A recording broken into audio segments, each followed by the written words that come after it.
Еврорадио.FM. Вітаю, гэта прамы эфір Еўрарадыо. Студыі для вас працуе Міхай Сільін. Адразу бы хацеў бы нагадаць, што нас можна не толькі слухаць, але і глядзець у сацыяльных сетках, такіх як ВКонтакце, Фейсбук, Аднакласнікі і на сервісе ў YouTube. Калі нас глядзіце ў YouTube, проста зараз цісніце лайк, цісніце на кнопачку звоночак, каб не прапускаць все нашыя новыя відэа. У Беларусі выпусцілі прыгодніцкі беларускамоўны комікс «Погляд у мінулае». Графічная кніжка не толькі расказвае пра прыгоды галоўных герояў, але і змяшчае тэматычныя загадкі, рэбусы ды спецыяльныя практыкаванні для вачэй. Па словах аўтараў праекта, ўсё гэта дапаможа юным чытачам як пранікнуцца гісторыяй, так і правесці час з карысцю для здароўя вачэй. «Погляд мінулае» — гэта пачатак серыі з 3 коміксаў, створаны ў падтрымку дабрачыннага праекту Беларускага дзіцячага фонду і кампаніі А1 «Я бачу». Больш падрабязна пра коміксы і пра праект «Я бачу» у студыі Еврорадыо проста зараз распавядуць ілюстратар Вольга Алданова ды спецыяліст групы па карпарацыйнай сацыяльнай адказнасці кампаніі А1 Кацярына Севастянчук. Прывітанне, дзяўчыны. Здравствуйте. Ну, хацелось бы пачаць ввогуле пра ідэю такога праекту, як ён знік, сумясціць такую дабрачынную акцыю, можна сказаць, і сам комікс. Да, я думаю, что это ко мне вопрос. То есть мы уже не первый год поддерживаем проект «Я вижу». Он существует с 2016 года. За это время было осмотрено 38 600 школьников. То есть вообще цель этого проекта, да, это выявление каких-то патологий на ранних стадиях зрения у школьников из сельской местности. То есть мобильные бригады приезжают в школы, которые находятся в сельской местности, и централизованно проводят осмотры. То есть это делается как раз-таки для тех детей, у которых нет доступа к регионам, и их не могут свозить на осмотр. И, конечно же, с каждым годом мы постоянно думаем, как нам улучшить информированность об этой вообще социальной проблематике очень важной. И мы уже проводили большое количество мероприятий, именно по тому, как правильно предусмотреть какую-либо патологию. И, например, уже был мастер-класс по правильным продуктам, то есть как вообще правильно сочетать, какие продукты полезны, в каком количестве. И там присутствовали офтальмологи, которые давали также свои личные консультации. Кроме того, мы презентовали социальный ролик, да, который был на экранах телевизора, его можно было увидеть. И мы делали социальную рекламу на билбордах. Это был Минск, Брестский регион, Могилевский и Гомельский, то есть именно там проходили осмотры. Смысл заключался в том, что это были изображения, опять же, полезных продуктов, да, то есть какое сочетание приводит к наиболее выгодному эффекту полезных витаминов, которые помогают зрению. И плюс это были какие-то зрительные активации, это были какие-то «найди там путь, помоги зайчику отыскать морковку», это размещалось уже на остановках города Минска и регионах, да, о которых я говорила. И, конечно же, мы понимали, что большое количество уже сделано, и повторяться уже не хочется, да, то есть в школах после того, как проходит осмотр, да, организаторы проекта, я вижу, они всегда дают обязательно памятку для родителей, для самих детей, да, то есть как правильно ухаживать за своим зрением, что нужно делать, кому обращаться, и поэтому сделать просто памятку либо буклет, да, уже было, наверное, неинтересно. Но самое важное, неинтересно детям, да, то есть если родители понимают, да, о какой вообще проблематике идет речь, то детям это вообще не ясно. И тогда я сама лично очень люблю комиксы.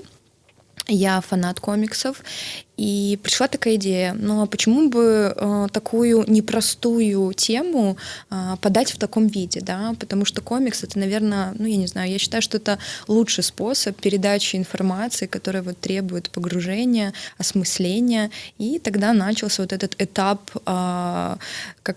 анализа ситуации на рынке, какие у нас есть вообще иллюстраторы, комиксисты, если так можно сказать. и вот... Як апынулася яны у нас увогуле існуюць? Да, у нас довольно-таки большое количество их, но о них действительно мало кто знает, потому что в основном это очень такие суполки, да, где не так много людей, и, следовательно, там не так много финансирования. И, конечно же, тут меня лично зацепило портфолио, которое я увидела, да, то есть мы действительно смотрели портфолио всех тех иллюстраторов, которые нам присылали.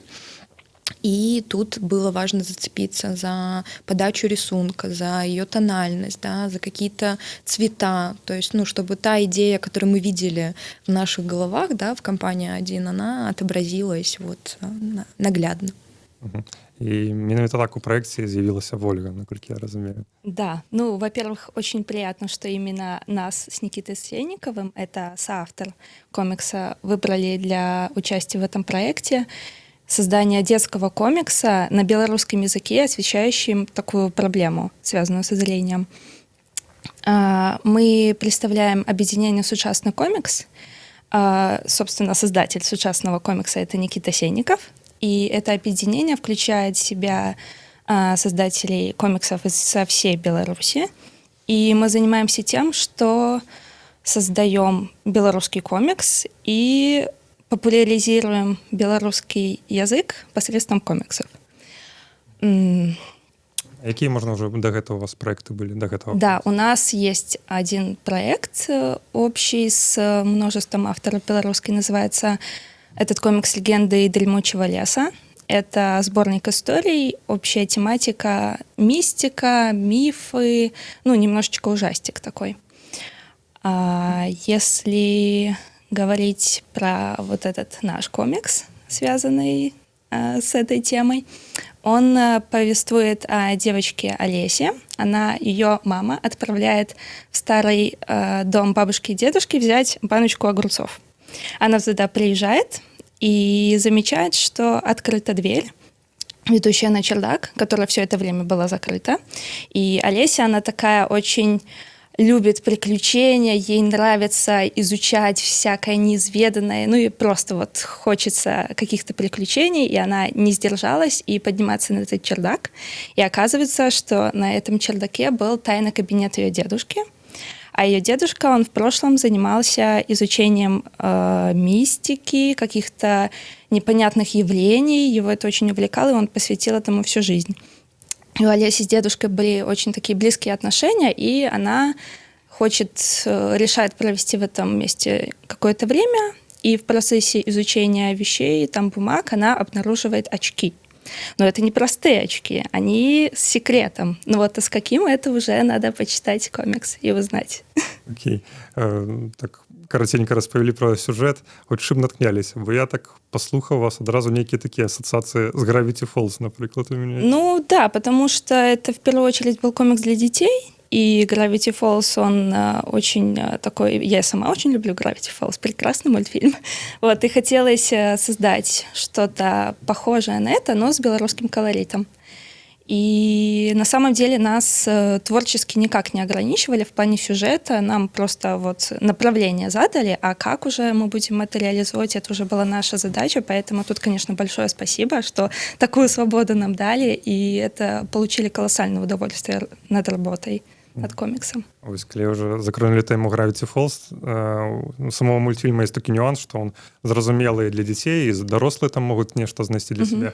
Гэты комикс «Погляд у мінуле», на який узрост он различаны?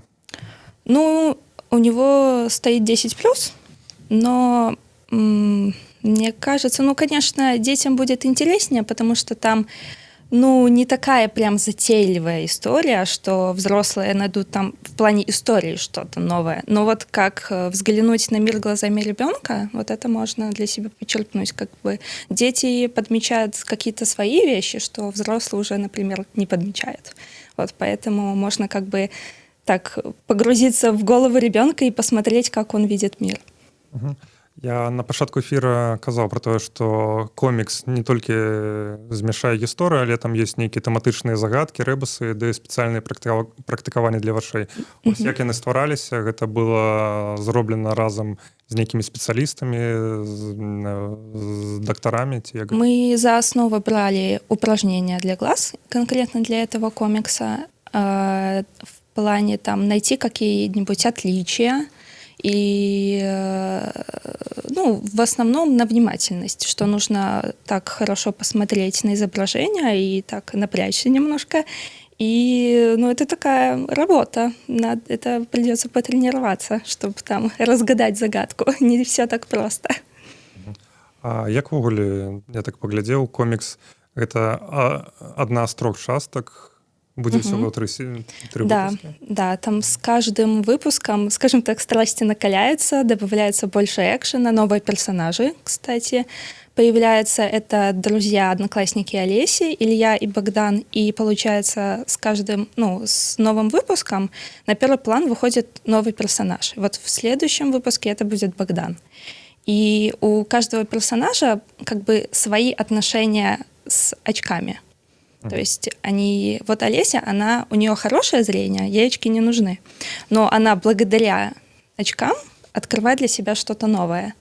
А Богдан — это другой представитель, ему нужны очки, но как бы следя за его поведением в истории, можно понять его отношения. Вот как можно, не стыдиться этого, наоборот, как бы показывается в этой истории, что очки, они, наоборот, помогают тебе, намного больше, и это не нужно этого бояться. Як доўга праходзіла праца над гэтым коміксам? Як доўга маляваўся? Сам процесс рисования, вот когда уже была готова история, готова раскадровка, это где-то, почти месяц. Так, потому что создание комиксов — это такой очень трудоемкий процесс. А ось разом с написанием сценария? Это начиналось где-то середина лета. Да, это было июль, где-то июль. То есть там нужно было сразу написать 3